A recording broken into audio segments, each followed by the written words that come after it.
लो मदीने की तजल्ली से लगाए हुए हैं, लो मदीने की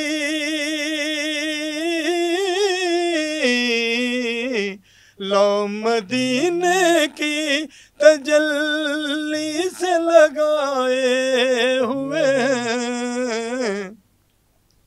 दिल को हम मत लाए अनवार बनाए हुए हैं, दिल को हम मत लाए अनवार बनाए हुए हैं।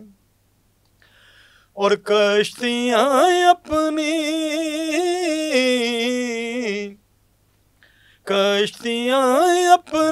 अपनी कश्तियाँ अपनी किनारे से लगाए हुए हैं। क्या वो डूबे जो मोहम्मद के तराए हुए हैं, क्या वो डूबे जो मोहम्मद के तराए हुए हैं। हाज़िरो नाज़िरो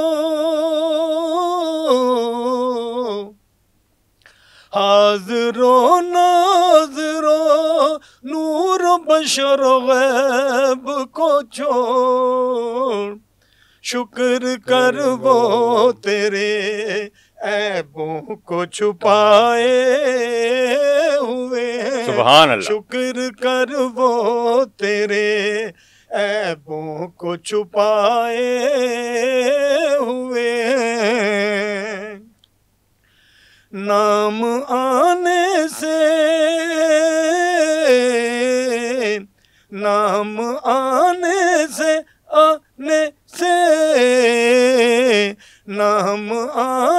से अबू बकर उमर का लब पर तू बिगड़ता है, क्यों बिगड़ता है, वो पहलू में सुलाए हुए हैं। क्यों बिगड़ता है, वो पहलू में सुलाए हुए हैं। शर्म इसियां से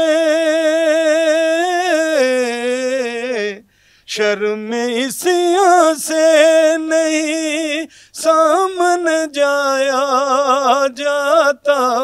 सुभान अल्लाह, सुभान अल्लाह।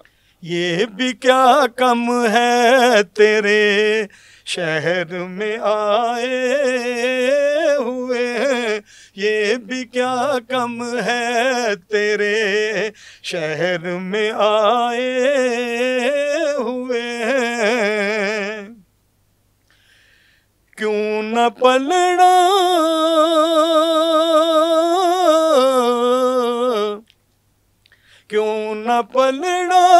तेरे आमाल का बारी हो नसीर। अब तो मीज़ान पे सरकार भी आए हुए हैं, अब तो मीज़ान पे सरकार भी आए हुए हैं। लो मदीने की तजल्ली से लगाए हुए हैं। सुभान अल्लाह, सुभान अल्लाह।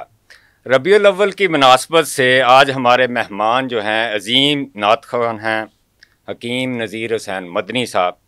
आज हम इनसे बात करेंगे कि नात की फ़जीलत क्या है, बरकत क्या है, अहमियत क्या है, हमारी ज़िंदगियों में बतौर मुसलमान क्या तब्दीली लेकर आती है नात। हकीम नज़ीर हुसैन मदनी साहब जो हैं बाई प्रोफेशन हकीम हैं, अजमल दवा खाने के साथ वाबस्ता हैं, लेकिन मुल्क के एक मायानाज नात खान हैं। क्या इन्होंने ज़बरदस्त कलाम पीर नसीरुद्दीन नसीर साहब का सुनाया, जिससे हमने आगाज़ किया। हकीम साहब, वेलकम टू द शो। बहुत शुक्रिया। हकीम साहब, ये आप बताइएगा कि आपको नात गोई का शौक़ कब हुआ, और इस नात गोई के बाद आपकी ज़िंदगी में क्या तब्दीलियाँ आई? ना तो बचपन से ही पढ़ रहा हूँ मैं, और बाकायदा जो मैंने आगाज़ पढ़ने का किया वो 2010 से मैं बाकायदा महफ़िलों में पढ़ता हूँ। लेकिन मेरा फिर भी ये थोड़ा सा लाहौर के अंदर ही मैं पढ़ता हूँ, बाहर बहुत कम जाता हूँ, क्योंकि मेरा अपना मतलब का भी काम है, उसमें भी टाइम देना होता है। सही। और प्रोफेशनल नहीं हूँ मैं, अपना एज ए शौकिया और एज ए अकीदत के साथ, एज ए इबादत और शौकिया। अच्छा, ये नात गोई आपने जब शुरू की तो उसके बाद आपने कोई महसूस किया कि आपकी ज़िंदगी में कोई तब्दीली आई है? बिल्कुल। जब नात पढ़ते हैं बड़ा सुरूर आता है, दिल को सुकून होता है। सही। अगर मेरे पास कोई महफिल नहीं भी है तो मैं फिर भी गुनगुनाता रहता हूँ। वाह वाह, सुभान अल्लाह, सुभान अल्लाह। अच्छा हकीम साहब, आपने पहले कलाम सुनाया हमें पीर नसीरुद्दीन नसीर साहब का, क्या माशाल्लाह ज़बरदस्त कलाम है। अब आप और कौन सा कलाम हमें सुनाना चाहेंगे? कलाम तो मैंने आपके हुक्म के मुताबिक नहीं, हमारी अर्ज़ थी कि हमें बहुत पसंद है, हम चाहते हैं कि इस कलाम के ज़रिए शायद हमारी भी आकबत संवर जाए। तो माशाल्लाह, आप अब अपना दूसरा कलाम कौन सा सुनाना चाहते हैं? एक मैं सुनाना चाहता हूँ, अहमद अली हाकिम साहब का लिखा हुआ कलाम है, जो सामने है मदीना तो देखता क्या है। सुभान अल्लाह। जी, पेश करूँ? जी बिल्कुल, ज़रूर। जो सामने है मदीना तो देखता क्या है, यही तो काबे का काबा है, सोचता क्या है। जो सामने है मदीना, अगर नहीं है पसीना गुलों में आका का, अगर नहीं है पसीना गुलों में आका का, तो फिर बताओ के गुलशन में महकता क्या है, यही तो काबे का काबा है, सोचता क्या है। जो सामने है मदीना, बरोज़े हश्र खुदा ये कहेगा बंदों से, सुभान अल्लाह। बरोज़े हश्र खुदा ये कहेगा बंदों से, क्या जो मुस्तफ़ा को न माने वो मानता क्या है, यही तो काबे का काबा है, सोचता क्या है। जो सामने है मदीना, मेरे हुजूर को वे खुद सा बोलने वाले, मेरे हुजूर को वे खुद सा बोलने वाले, तो इनकी ज़ात के बारे में जानता क्या है, यही तो काबे का काबा है, सोचता क्या है। जो सामने है मदीना,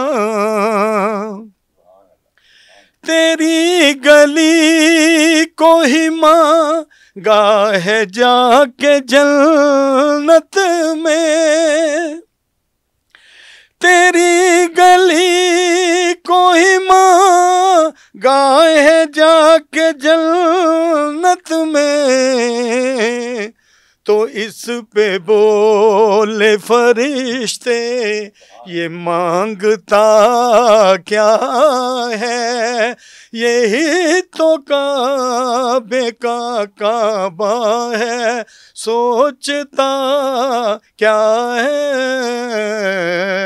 जो सामने है मदीना। लगे ना जिस पे कदम मुस्तफा के हाकिम, लगे ना जिस पे कदम मुस्तफा के हाकिम, वो जाए सूए हरम भी तो रास्ता क्या है, यही तो काबे का काबा है, सोचता क्या है जो सामने है मदीना, तो देखता क्या है, यही तो काबे का काबा है, सोचता क्या है जो सामने सुभान अल्लाह, सुभान है मदीना। सुभान अल्लाह। हकीम साहब, ये आप माशाल्लाह कितनी खूबसूरत आपकी आवाज़ है। आप हमें ये बताएंगे कि आप कितना रियाज करते हैं या इसकी प्रैक्टिस किस तरह करते हैं? प्रैक्टिस मेरी कोई नहीं, यही प्रैक्टिस है जो पढ़ लिए हैं। अच्छा, यही तो नए नात खानों को आप क्या फिर यानी नसीहत क्या करेंगे इस हवाले से कि नात गोई के लिए उनको क्या करना चाहिए, गला साफ रखने के लिए या बाकी कोई प्रैक्टिस को हो? हर कोई अपने अपने तरीके से करता है, लेकिन मैं समझता हूँ अल्लाह की तरफ से है, यानी ये खुदाई कुव्वत है, अता हुई है हुजूर सल्लल्लाहु अलैहि वसल्लम के वसीला से कि आप नात गो हैं। अल्लाह ताला ने आपकी आवाज़ भी सुरीली बना दी, खूबसूरत बना दी, आप कलाम भी बड़ा खूबसूरत पढ़ते हैं। क्योंकि हमारे पास तो टाइम नहीं होता, काम भी करने होते हैं, फिर बस यही प्रैक्टिस है जो पढ़ लिए हैं। अच्छा हकीम साहब, ये बताएं कि आज आपको पता है कमर्शियल दौर है, हर बंदा जो है वो पैसे के पीछे दौड़ रहा है। सुनने में आया है कि नात खान हजरात जो बड़े बड़े नात खान हैं या इवन के छोटे नात खान, ये पहले मुआवजा तय करते हैं, क्या ये जायज़ है? उलमा कराम तो बताते हैं कि जायज़ नहीं है। अच्छा, हाँ जी, तो क्या करना चाहिए फिर? अब देखें, कुछ लोगों की तो रोटी रोजी यही है ना, ठीक, तो वो दूर से आते हैं, कोई सफर करके आते हैं, उनका खर्चा भी है, तो वो फिर मांगते हैं कि इतने पैसे दे दें। नहीं, फिक्स करके क्यों आते हैं? वो चले रख दें कि जितना हुजूर सल्लल्लाहु अलैहि वसल्लम की मदास राई से लोग वो मिले वो तो जायज़ है। हाँ। लेकिन हमारे उलमा कराम फरमाते हैं कि नहीं करना चाहिए कि इतने पैसे हैं। सही सही। अच्छा, दूसरी बात यह है कि नात गोई जो है हुजूर सल्लल्लाहु अलैहि वसल्लम की आपने शान में पढ़ना है, अकीदतन पढ़ना है, आपने एक रूहानी तौर पर आपने पढ़ना है, अपनी अटैचमेंट को दिखाना है। तो नॉर्मली ये देखा गया कि नात खां हजरात बावजू नहीं होते, कोई पान चबा रहा है, कोई छोटा मोटा नशा भी कर लेते हैं। तो यार ये क्या इस तरह क्या हो क्या रहा है? ये नहीं, ये तो गलत है, लेकिन जो नात खान पढ़ने वाले हैं ना, वो बिल्कुल वजू करके जाते हैं स्टेज पे। ठीक है, वजू करते हैं, होंगे ऐसे कुछ लोग होंगे भी, मैं नहीं कहता, लेकिन अक्सरियत वजू करके जाती है जो अच्छे पढ़ने वाले हैं। ठीक है। आप इस हवाले से आपने कभी कोई फील किया कि कुछ इस तरह के लोग भी नात में जो कमर्शियलिज्म को या इस तरह का बाकायदा पाक होने के बगैर अगर नात खां पढ़ रहे तो उनको डिस्करेज करना चाहिए कि नहीं? तो वो देखिए, वो जो करते हैं उनका तो फिर वो ही हो गया ना कि जिस तरह म्यूजिकल प्रोग्राम में अच्छा, वो करके आ गए हैं, सवाब तो नहीं है कोई भी। हाँ, ये बात ठीक है। अच्छा हकीम साहब, अक्सर ये देखा गया हमारे यहाँ नात माशाल्लाह बहुत लोग पढ़ते हैं, अकीदत से भी पढ़ते हैं, हुजूर सल्लल्लाहु अलैहि वसल्लम पर वो दुरूद व सलाम भी करते हैं और हमारी ज़िम्मेदारी भी है। अल्लाह ताला ने कुरान मजीद में फरमाया कि मैं और मेरे फरिश्ते जो है हुजूर सल्लल्लाहु अलैहि वसल्लम पर दुरूद भेजते हैं, आप भी दुरूद भेजें। ठीक है, लेकिन नात गोई जो है इसमें गीत की तर्ज बहुत ज़्यादा आ गई, ये क्या किस वजह से है?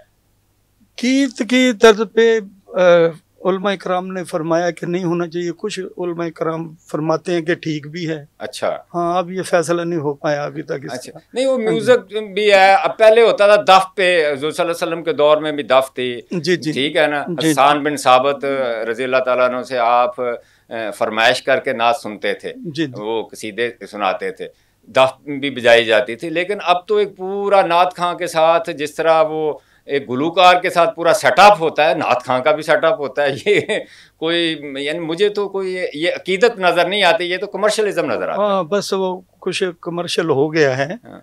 हाँ, लेकिन चले, है तो सरकार की नात ही है ना। अच्छा अच्छा अच्छा। हाँ जी। अच्छा, अब आप हमें कौन सा कलाम सुनाएंगे? जो अभी आपने पहले हुक्म किया था उसके मैं 3-4 शेर पेश करता हूँ। क्यों चांद में खोए हो, उलझे हो सितारों में, क्यों चांद में खोए हो, उलझे हो सितारों में, आका को मेरे ढूंढो कुरान के पारों में, आका को मेरे ढूंढो कुरान के पारों में, रिज़वा तेरी जन्नत को फुर्सत जो मिले देखूं, रिज़वा तेरी जन्नत को फुर्सत जो मिले देखूं, नजरें मेरी खोई है तैबा के नजारों में, नजरें मेरी खोई है तैबा के नजारों में, जबरीले अमी बोले सिदरा के मकी बोले, तुम साना हंसी देखा लाखों में करोड़ों में, तुम साना हंसी देखा लाखों में करोड़ों में, क्यों चांद में खोए हो, उलझे हो सितारों में, आका को मेरे ढूंढो कुरान के पारों में।